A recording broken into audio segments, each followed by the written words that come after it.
ముఖ్యమంత్రిని నువ్వు రోడ్లు ఎందుకు వేయవు, నువ్వు కాలేజీలు ఎందుకు కట్టావు, నువ్వు అప్పులు ఎందుకు చేస్తున్నావు, నువ్వు ధరలు ఎందుకు తగ్గించావు, నువ్వు ఇసుక ఎందుకు అమ్ముకున్నావు, ఇవన్నీ క్వశ్చన్ చేయగలుగుతున్నాము అంటే సీనియర్లు ఇక్కడే ఉన్నారు, టీడీపీ పార్టీకి సంబంధించిన వ్యక్తులు, వీళ్ళకి కూడా నేను అడుగుతున్నాను.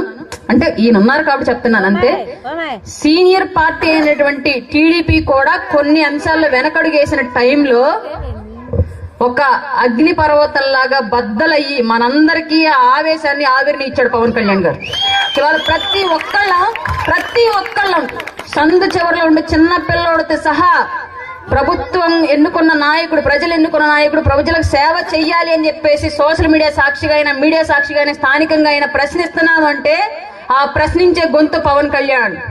ఆ గొంతు ఇచ్చింది పవన్ కళ్యాణ్ రాష్ట్రంలో ప్రతి తెలుగు వాడికి.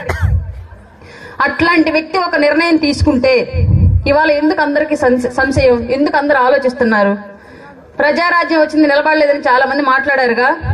పాపం ఆయన ఈ కుటిల రాజకీయాల్లో నిలబడలేక ఈ రాజకీయాలు నాకొద్దు, నాకెందుకు ఈ బురద అని చెప్పేసి నిష్క్రమించాడుగా రాజకీయాల నుంచి. ఆ రోజు మీకు ఏర్పడిన బాధ, ఆ రోజు మీలో కలిగిన ఆవేశం, ఆ రోజు మీలో కలిగిన సందేహాలన్నింటికీ ఇవాళ సమాధానం పవన్ కళ్యాణ్.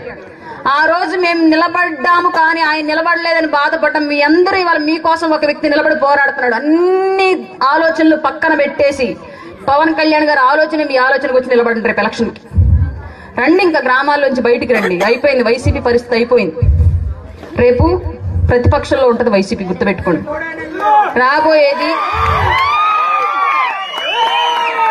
రాబోయేది జనసేన టీడీపీ ఉమ్మడి ప్రభుత్వం, భారీ మెజారిటీతో గెలుస్తాం. ఇప్పుడు మన వంతుగా మనం చేయాల్సింది ఏంటి అంటే, ఒక అరక దున్నాలి అంటే, ఒక నాగలి లాగాలి అంటే 2 ఎడ్లు ఎంత ఇంపార్టెంట్, 2 గిత్తలు ఎంత ఇంపార్టెంట్, రాష్ట్రం అనే ఒక నాగల్ని లాగడానికి, అభివృద్ధి అనే ఒక పొలాన్ని దున్నడానికి జనసేన ఒకవైపు ఎద్దైతే టీడీపీ మరొక వైపు ఎద్దు అన్న విషయం గుర్తుపెట్టుకోండి. 2 సమంగా వెళితేనే ఆశించిన పంట మన చేతికి వస్తుంది, ఆశించిన ప్రతిఫలం మన చేతికి వస్తుంది. ఏది నేను ఎక్కువ అని ముందుకు లాక్కెళ్ళినా సరే, ముందుకు లాగేది ఆ బరువు లాగలేక అది సతికలు పడాలి, అది వెళ్ళిపోయి ఒంటరిగా ఉన్న ఇది సతికలు పడాలి, గుర్తుపెట్టుకోండి. అప్పుడు మన వెనకాల ముళ్ళగర్ర పెట్టి పొడవడానికి వస్తాడు జగన్మోహన్ రెడ్డి. మళ్ళీ ఆ ముళ్ళగర్ర పెట్టి పొడిపించడానికి సిద్ధంగా ఉంటే ఒకళ్ళ చుట్టూ ఒకళ్ళు మీకోండి, లేదంటే ఒకళ్ళ భుజం మీద ఒకళ్ళు చెయ్యేసుకొని సమంగా పని చేసుకుంటూ వెళ్ళండి. కాదు కూడదని వాడు వీడు ఎక్కేస్తే తల ఒకళ్ళు అనుకుంటే దేహం ఒకళ్ళు, గుర్తుపెట్టుకోండి. తలకి విషం ఎక్కి నేను తెలివైన దాన్ని, ఈ దేహం ఏముందని చెప్పేసి విషాన్ని దేహానికి ఎక్కిస్తే దేహం చచ్చిపోయింది, తల చచ్చిపోయింది, గుర్తుపెట్టుకోండి. లేదు బాడీకి అబ్బా నేను బలంగా ఉన్నాను, తలదేముంది ఒక్కరు ఉందని చెప్పేసి బాడీకి విషం ఎక్కించుకున్నా ఈ విషం తలకు కూడా ఎక్కిద్ది, బాడీ చచ్చిపోయింది, తల చచ్చిపోయింది, గుర్తుపెట్టుకోండి. ఇవాళ 2 పార్టీల యొక్క పొత్తు అనేది తల దేహాల యొక్క సమకలయిక. ఇవి 2 ఒక మాట మీద ఉంటేనే దేహం భూమి మీద నడిచిద్ది, అనుకున్న తీరం చేరిద్ది.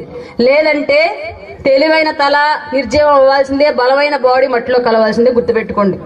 ఆ మట్టి జగన్మోహన్ రెడ్డి. ఈ విషయం గుర్తుపెట్టుకోండి క్లియర్ గా. ప్రతి ఒక్కరికి చెప్తున్నా, ఎవరిని ఇక్కడ వైసీపీ వాళ్ళు ఉంటే మాత్రం నన్ను అన్నేదా భావించవద్దు, మేమందరం బాధితులం కాబట్టి ఇక్కడ మా బాధను అయితే చెప్పుకుంటున్నాము, దయచేసి క్షమించండి. అందుకే మళ్ళీ ఇంత బలమైన ఒక గ్రామంలో ఇంతమంది రావడం అంటే చిన్న విషయం కాదు. మీరు ఎన్నో ఏళ్ల రాజకీయం చూసుంటారు, ఎన్నో ఏళ్ళ నాయకులను చూసుంటారు. ఒక్కసారి పవన్ కళ్యాణ్ చెప్పినట్టు విని పవన్ కళ్యాణ్ గారిని చూడండి. రాబోయే రోజుల్లో అధికారం 2 పార్టీల చేతిలో ఉంటుంది. రాష్ట్రం కోసం తీసుకునే నిర్ణయాలు ఇరువురు నాయకుల చేతుల్లోనే ఉంటాయి. మనం ప్రతి ఒక్కళ్ళం వైసీపీ కార్యకర్తలను కూడా కలుపుకొని, వాళ్ళు మనకు శత్రువులు కాదు, వాళ్ళకి పాప రాజకీయం తెలియక, నాయకులంటే ఎలా ఉండాలో తెలియక అలా తయారయ్యి ఆ వ్యక్తిని ఎన్నుకున్నారు తప్ప వాళ్ళకు కూడా పుట్టుకతో ఏమో వాళ్ళు చెడ్డోళ్ళు కాదు. వాళ్ళకు వచ్చిన సమాజంలో వాళ్ళకి అవసరాలను బట్టి ఆ వ్యక్తి వెంట నడిచారు. రేపొద్దున ఆ వ్యక్తి ప్రజా కంట కూడా అర్థమవుతుంది కాబట్టి వాళ్ళు కూడా మన వెనకాల నడుస్తారు. అధికారం వచ్చిన తర్వాత వాళ్ళను కూడా కలుపుకొని సమాజం బాగుండాలని మనందరం కోరుకుంటున్నాను.